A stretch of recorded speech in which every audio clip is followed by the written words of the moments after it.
Good morning বন্ধুরা, এখন ঘড়িতে বাজে সকাল 6:30। আর সকাল সকাল জম্মু রেলওয়ে স্টেশনের যে রোড তার সামনে থেকে একটা ভিউ নিয়ে চলে এসেছি তোমাদের এই ব্লগে। আর দেখতেই পাচ্ছ সকাল সকাল ট্যুরিস্টের আসা যাওয়া কিন্তু শুরু হয়ে গেছে, গাড়ি চলাচল শুরু করে দিয়েছে। মর্নিং এভরিওয়ান, আজকে হলো সকাল 9 তারিখ। তো আমরা এখন ইয়েতে এসেছি, জম্মুতে আছি, ডরমেটারিতে দেখতে পেলে, যেটা বৈষ্ণবী ধাম যেটা আছে সেই ডরমেটারিতে আছি। আর ড্রাইভারের ওয়েট করছি, ঠিক আছে। ড্রাইভার আসতে একটু লেট করছে, এখন ঘড়িতে 8:30 মতন বাজে। তো কতক্ষণে হবে জানি না, দেখা যাক। রেডি হয়ে গেছে অনেকক্ষণ আগে, কিন্তু ড্রাইভার এসে পৌঁছায়নি। ওকে, কেমন হবে জার্নি জানা নেই, মনটার মধ্যে খুব চঞ্চলতা হচ্ছে, জানি না কেন। তো ফাইনালি আমরা এখন বেরোচ্ছি বৈষ্ণব দেবী থেকে, মানে বৈষ্ণবী ধাম থেকে। এখানে খুবই রিজনেবল প্রাইস বলবো না, রুম ফেয়ার মোটামুটি 1,500 থেকে স্টার্টিং আছে। রিজনেবল নয়, তবে ডরমেটারি যারা চাইছো রিজনেবলের মধ্যে থাকতে, ডরমেটারি পেয়ে যাবে। রুম বেশি অ্যাভেলেবেল নেই, তবে ডরমেটারি প্রচুর অ্যাভেলেবেল আছে। সুতরাং মানে অনলাইন বুক না করলেও চলবে, এখানে এসে তোমরা আরামসে ডরমেটারি পেয়ে যাবে। রুম পাবে কিনা বলতে পারছি না, ডরমেটারি পাবে। আর ব্যাক সাইডটা দেখতে পাচ্ছ কত সুন্দর, ঠিক আছে।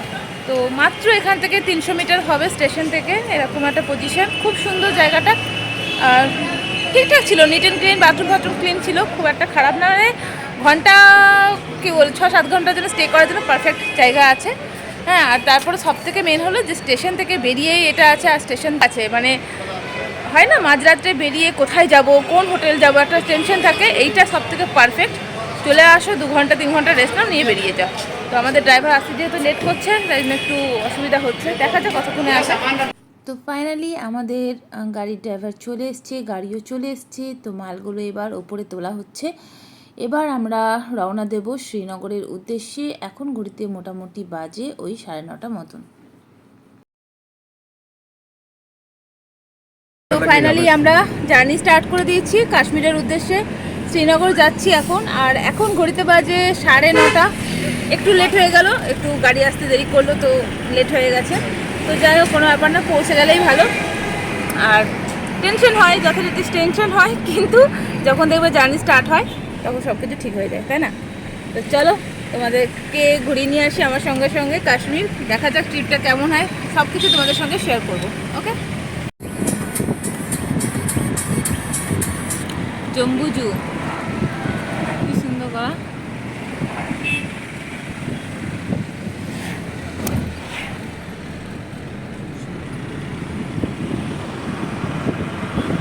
এই যে এখানে বেটু মা, এই যে বাবা এখানে আছে, আর রবি বসেছে সামনে এখানে। জম্মু থেকে শ্রীনগর যাওয়ার পথে অনেক কিছু রাস্তায় দেখতে পেলাম, সেগুলো হয়তো সব কিছু তোমাদের সঙ্গে শেয়ার করা গেল না।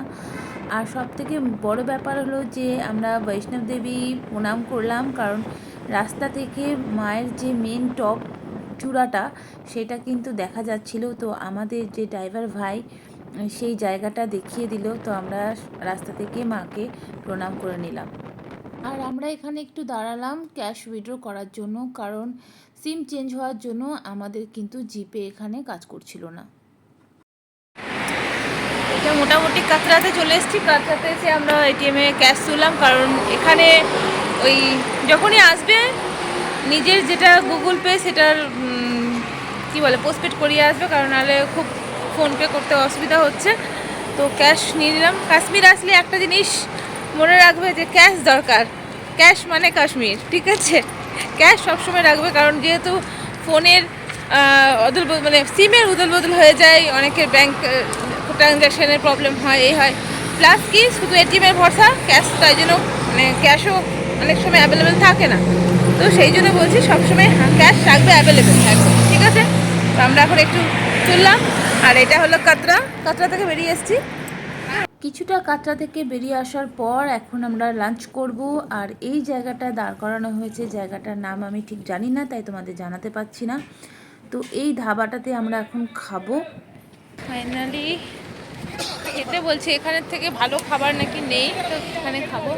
কি বিকি, আচ্ছা বিকি ধাবা। পাপা কই পাপা? তো ফাইনালি আমরা এখানে আজকে লাঞ্চে করছি পনির পরোটা আর শাহি পনির। তবে এখানে আসলে বাঙালি খাবার, যেটা মানে ভাতের অভাব তোমরা ভীষণভাবে ফিল করবে, কারণ গোটা ট্যুরটাতে আমরা যে বাঙালির যে ভাত, যে চাল, সেই চালের ভীষণভাবে অভাব ফিল করেছি। পরোটা এইসব জিনিসই পাওয়া যাচ্ছিল, তাই সেইগুলোই নিয়েছি। তবে হ্যাঁ, খাবারটা খুবই টেস্টি ছিল। আর এক একটা পরোটা এতটাই বড় যে একটাতেই তোমাদের পেট ভরে যাবে। আমরা দুটো করে নিয়ে মানে ভীষণ অসুবিধার মধ্যেই পড়েছিলাম। লাঞ্চ সারার পর আমরা আবার রওনা দিলাম শ্রীনগরের উদ্দেশ্যে। আর এখন যে টানেলটা ক্রস করব সেটা হলো 8 কিলোমিটার, মানে 8 কিলোমিটার্স। তো এইটা হলো ডক্টর শ্যামাপ্রসাদ মুখার্জি টানেল, যেটা ক্রস করতে আমাদের মোটামুটি 10 মিনিট সময় লেগেছিল, 10-15 মিনিট মতো সময় লেগেছিল। আর দারুণ একটা ফিলিংস আসছিল। পুরো টানেলটা তো রেকর্ডিং করা সম্ভব নয়, কারণ এত বড় একটা টানেল, মানে ভীষণ একটা অন্যরকম ব্যাপার। তো খুব ভালো লেগেছে, এটাও একটা অ্যাডভেঞ্চারই বলতে পারো। তো তারপরে আমরা যেতে যেতে হাইওয়েতে একটু কাজ হচ্ছিল, তো সেইখানে গেল আমাদের গাড়ি আটকে, মানে ট্রাফিকে। এখানে এসে আমরা ফেসে গেছি, বিশাল লম্বা লাইন গাড়ির, রোড জ্যাম, কিচ্ছু করার নেই। গাড়ির মধ্যে থাকা যাচ্ছে না, আর বাইরে রোজ, তাই ছাওয়াটা এসে দাঁড়িয়েছি। বলছে যে কখন ঘন্টা 2, জাস্ট পাগল পাগল অবস্থা, মনে হচ্ছে কতক্ষণ হোটেলে পৌঁছায়, আর জাস্ট নিতে পারছি না। 1.5 ঘন্টা ট্রাফিক জ্যামে থাকার পর ফাইনালি আমাদের গাড়ি আবার শ্রীনগরের উদ্দেশ্যে রওনা দিয়েছে।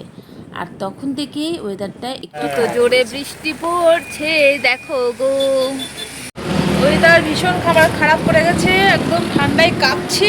এখনও কিন্তু কাশ্মীর মানে শ্রীনগর পৌঁছাতে এখনও প্রায় 1.5 ঘন্টা দেরি আছে। আর এখানে নিচে বৃষ্টি স্টার্ট হয়ে গেছে। আমাদের ড্রাইভার বাইক উপরে তোমার বাক্সে পলিথিন দিচ্ছে, খুব ঠান্ডা।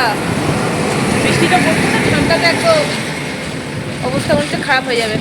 আমার তো শরীর ভীষণ খারাপ করছে গাড়িতে চেপে, যেটা আমার হয় ভমিটিং ফিল, সেটা হচ্ছে। তাই জন্য একটু গাড়ি থেকে নেমে দাঁড়ালাম, যে ঠান্ডার মধ্যে যদি ঠিক হয়ে যায়। আর বৃষ্টি ভালো মতন শুরু হয়ে গেছে। আমি এখানে শেডের নিচে দাঁড়িয়ে আছি, জানি না কি হবে।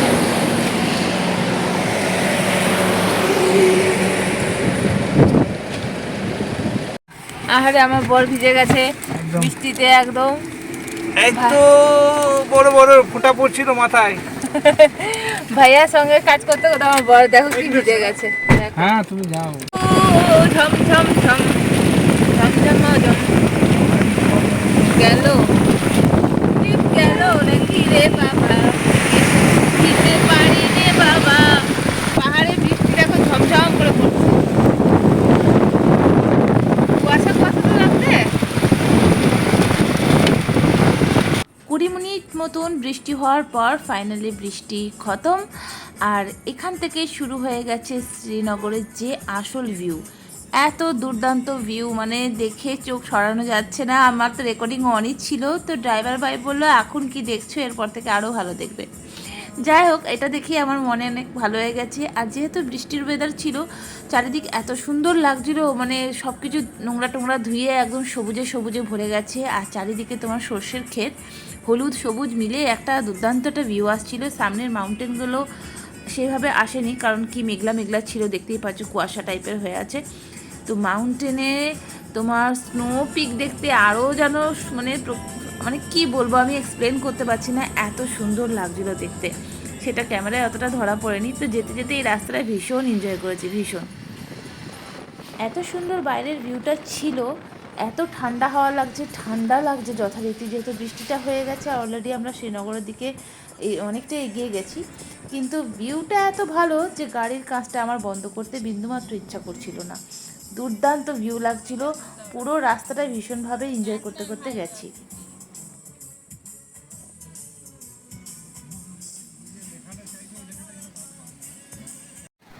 রাস্তায় যেতে যেতে কতটা যে আমরা সর্ষের ক্ষেত পার করলাম সেটা হয়তো বলে বোঝাতে পারবো না। তাই আর লোভ সামলাতে না পেরে ড্রাইভার ভাইকে বললাম যে এখানে গাড়িটা একটু দাঁড়াও, একটু ভিডিও করি, একটু ফটো সেশন করি, কারণ এত সুন্দর ভিউ হয়তো আর আসার সময় পাবো না। সেই জন্য ড্রাইভার ভাই গাড়িটাকে দাঁড় করালো। আর নেমে যা ঠান্ডা করছিল গো, মারাত্মক ঠান্ডা করছিল।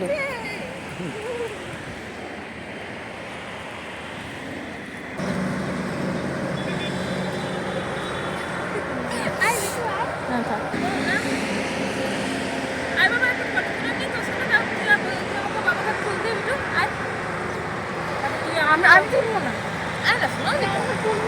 আর আমার ছেলে এই একটা প্রবলেম, কিছুতেই ফটো তুলবে না। ফটো তুলতে ওর এত কেন বিরক্ত লাগে জানি না। মানে ওকে কী বলে যখন কি সাধ্য সাধনা করে ওকে ফটোটা তোলানো হয়ে থাকে।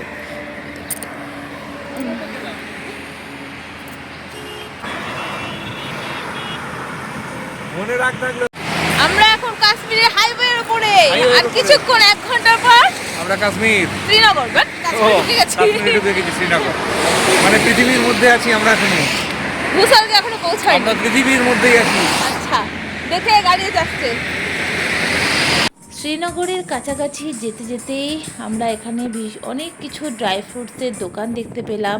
তারপরে এখানে ব্যাট দেখতে পেলাম, যেটা কাশ্মীরি উইলো উডে তৈরি হয়। সেই সমস্ত ফ্যাক্টরি দেখতে দেখতে যাচ্ছিলাম। আর সঙ্গে তো প্রকৃতি, সুন্দর প্রকৃতির রূপ আছে, সেটা তো আর নতুন করে বলা নয়। তো দুর্দান্ত একটা ভিউ আসছিল, খুব ভালো একটা ফিলিংস আসছিল যে ফাইনালি আমার কাশ্মীর ট্রিপ পূরণ হতে চলেছে। কারণ এই ট্রিপটার জন্য অনেক দিন ধরে ওয়েট করেছিলাম। কথাতেই আছে, যখন যেটা হওয়ার সময় ঠিক সেই সময়তেই হবে। তো কাশ্মীর যাওয়ার ইচ্ছে আমার অনেক দিনের ছিল, কিন্তু হয়ে উঠছিল না, আমার হাজব্যান্ড সাপোর্ট করছিল না। তো ফাইনালি সেটা যখন পূর্ণ হচ্ছে, আমার মধ্যে ভীষণ এক্সাইটমেন্ট। আর তার সঙ্গে মানে প্রথমেই যে রূপগুলো দেখতে পাচ্ছি প্রকৃতির, এটা ভেবেই বুঝতে পারছি না এই 7 দিনে আর কি সুন্দর সুন্দর রূপ আমরা দেখব। তো সেই আশাতেই চললাম শ্রীনগরের দিকে। আর এই দেখো চলে এসেছি আমরা ফাইনালি আমাদের হোটেল রাফাদাতে। तो फाइनली हमारे होटल रफादा, ठीक है, ये है होटल, ये है होटल हम लोगों का। अच्छा, इधर है आई थिंक। তো ফাইনালি আমরা হোটেল পৌঁছে গেছি, হোটেল রফাদা, ঠিক আছে। আমাদের গাড়ি ড্রাইভারকে দিয়ে বুক করা হয়েছে, দেখা যাক। বাবা রে, ঠান্ডা করছে এখানে, ঠান্ডা লাগছে, কত টেম্পারেচার কে জানে। তো এটা হলো রাফাদার 128 রুম। রুমটা ঠিক এরকম, ঠিকঠাকই আছে মোটামুটি। লাইট একটাই জ্বলছে কেন, যা বাবা। এরকম বেড আছে, এখানে একটা মিরর, টিভি পরিষ্কার করা নেই, এখানে ওয়ার্ড্রোব একটা, আর এইখানে উইন্ডো আছে, এখান থেকে। রুমের ইন্টেরিয়রের সঙ্গে ম্যাচ করে ওদের বেডশিট আর ব্ল্যাঙ্কেটটা ছিল, কিন্তু সেই কালারটা একটু ডার্ক ব্রাউন ব্ল্যাক শেডের ছিল বলে আমি খুব একটা কমফোর্টেবল ছিলাম না। তাই জন্য ওদেরকে বেডশিট আর ব্ল্যাঙ্কেটটা হোয়াইট দিতে বললাম। তো দেখো ওরা এখন চেঞ্জ করে দিচ্ছে। আর আজকে যেহেতু একটু বেশি টায়ার্ড হয়ে গেছি, কারণ 3 দিন ধরে জার্নি চলছে, তো সেই জন্য ভাবলাম যে জলদি ডিনারটা সেরে ঘুমের দিকে যাওয়া যাক। তো ডিনারে আজকে ছিল রুটি, ডিমের অমলেট আর ওদের একটা স্পেশাল ডাল। তো ডিনার করে এখন চলে এসেছি রুমে, একটা টেনে লম্বা ঘুম দেবো। কারণ কালকে থেকে আমাদের কাশ্মীরের যে মেন ট্যুর সেটা স্টার্ট হচ্ছে, সাইট সিন। তো ভাবলাম যে আজকে একটু ভালো করে রেস্ট নিয়ে নিই, কারণ কালকে আবার সেই গাড়ি ঘুরতে হবে, তাই না? তো চলো আজকের ব্লগটা এখানেই শেষ করছি, আবার তোমাদের সঙ্গে দেখা হচ্ছে নেক্সট ব্লগে। আর কাল থেকে তো কাশ্মীরের যে সাইট সিন সেগুলো স্টার্ট হবে, তো এর পরের ব্লগগুলো কিন্তু একদম দেখতে ভুলো না। ওকে, তো চলো, বাই, টাটা, গুড নাইট, সবাই খুব ভালো থাকবে আর হ্যাপি থাকবে।